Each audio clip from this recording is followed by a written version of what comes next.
ಅರೆ ಗರಿಮಾ, ನಮ್ಗನಿಸ್ತು ನೀವ್ ಈ ಬಾರಿನೂ ಬರಲ್ಲ ಅಂತ. ಅರೆ ಅರೆ ಅರೆ ಇವತ್ತು ಪುಟ್ಟ ಮಗು ಕೂಡ ಬಂದಿದೆ. ಕಳೆದ ಬಾರಿ ಇವನಿಂದಾಗಿ ಬರೋಕೆ ಆಗ್ಲಿಲ್ಲ. ಸಾರಿ. ಸಾರಿ ಯಾಕೆ ಕಣೆ, ಬಾ. ನಿನಗೇನ್ ಅನ್ಸಿತ್ತು? ನಮ್ಗೆ ತಿಳಿಯಲ್ವಾ? We all ನೋಯಾ. ತಾಯಾದ್ಮೇಲೆ ಮೊದ್ಲು ಮಗುವಿನ ಜವಾಬ್ದಾರಿ ಇರುತ್ತೆ. ಮತ್ತಿನ್ನೇನು, ಇನ್ನುಳ್ದ ಕೆಲ್ಸ, ಫ್ರೆಂಡ್ಸು, ನೆಂಟ್ರು ಎಲ್ಲ ಆಮೇಲೆ ಅಲ್ವಾ? ಈಗ ನೋಡು, ನಿನ್ನ ಮುಖದಲ್ಲಿ ಸುಸ್ತು ಕಾಣ್ತಿದೆ, ಆದ್ರೆ ಹೊಸದಾಗಿ ತಾಯಿ ಆದ ಗ್ಲೋ ಕೂಡ. ನನ್ಗೂ ಕೂಡ ಹಾಗೆ ಆಗಿತ್ತು. ಅರೆ ನಾನಂತೂ ಮನೆಯಲ್ಲಿ ಪ್ರಿನ್ಸಿಪಲ್ ನಾಗೆ ತಿರುಗಾಡ್ತಿದ್ದೆ, ಇಡೀ ಮನೆ ತಲೆ ಮೇಲೆ ಹೊತ್ಕೊಂಡಿದ್ದೆ. ಮೊದ್ಲು ನಾನು ದಿನ ಚೆನ್ನಾಗಿ 12 ರಿಂದ 13 ಗಂಟೆ ನಿದ್ದೆ ಮಾಡ್ತಿದ್ದೆ. ಮತ್ತೆ ಕಿಶು ಹುಟ್ಟಿದ್ಮೇಲೆ ಇಡೀ ವಾರದಲ್ಲಿ 12 ಗಂಟೆ ನಿದ್ದೆ ಸಿಕ್ಕಿದ್ರೆ ಅದು ಕೂಡ ದೊಡ್ಡ ವಿಷಯ ಆಗ್ತಿತ್ತು. ಆದ್ರೆ ಸುಸ್ತಿನಲ್ಲಿ ಕೂಡ ಒಂದು ಬೇರೆ ಸ್ಯಾಟಿಸ್ಫ್ಯಾಕ್ಷನ್ ಇತ್ತು. ನಾನ್ ನಿಜ ಹೇಳ್ಬೇಕು ಅಂದ್ರೆ ನನ್ ಕೆಲ್ಸಕ್ಕೆ ಹೋಗ್ಲೇ ಇಲ್ಲ. ಫುಲ್ ಟೈಮ್ ಮದರ್ ಅಲ್ವಾ, ಫುಲ್ ಟೈಮ್ ಜಾಬ್ಗಿಂತ ಕಡಿಮೆನಾ? ಅದೇನು ತಮಾಷೆಯ? ಒಬ್ಬ ಒಳ್ಳೆ ತಾಯಿ ಆಗೋಕೆ ಬಹಳಷ್ಟು ಸ್ಯಾಕ್ರಿಫೈಸ್ ಮಾಡ್ಬೇಕಾಗುತ್ತೆ. ಹಾಗಾದ್ರೆ ನಾನೊಬ್ಳು ಕೆಟ್ಟ ತಾಯಿ? ಹೌದು, ಬಹುಶಃ ನಾನೊಬ್ಳು ಕೆಟ್ಟ ತಾಯಿ. ಯಾಕೆಂದ್ರೆ ನೀವು ಹೇಗೆ ಫೀಲ್ ಮಾಡ್ತಿರೋ ನಾನು ಬೇರೆನೆ ಫೀಲ್ ಮಾಡ್ತಾ ಇದ್ದೀನಿ. ನನ್ನ ದಿನದ 1 ನಿಮಿಷ ಕೂಡ ನನ್ನದು ಅಂತ ಅನಿಸೋದೇ ಇಲ್ಲ. ಎಲ್ಲವೂ ಕೂಡ ಇವನಿಗಾಗಿ, ಈ ಮಗುವಿನ ಆರೈಕೆಗಾಗಿ. ಮತ್ತೆ ಇಷ್ಟೆಲ್ಲ ಮಾಡಿದ್ಮೇಲೆ ಸ್ವಲ್ಪ ಕೂಡ ತಪ್ಪಾಗ್ಬಿಟ್ರೆ ಎಲ್ರೂ ಹೇಗೆ ಮುಗಿಬೀಳ್ತಾರಂದ್ರೆ ನಾನ್ ಈ ಮಗುನ ತಾಯಿಯಲ್ಲ ಶತ್ರು ಅನ್ನೋ ರೀತಿಯಲ್ಲಿ. ನನ್ನ ಕರಿಯರ್ ಅನ್ನ ಬ್ಯಾಕ್ ಸೀಟ್ಗೆ ಹಾಕಿದೆ ನಾನು.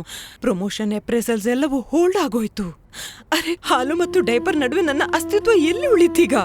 ನಾನು ಗರಿಮಾಗಿ ಉಳ್ದಿಲ್ಲ, ಒಬ್ಳು ಹೊಸ ಅಮ್ಮ ಅಷ್ಟೇ, ಜಸ್ಟ್ ಎ ಮಾಮ್.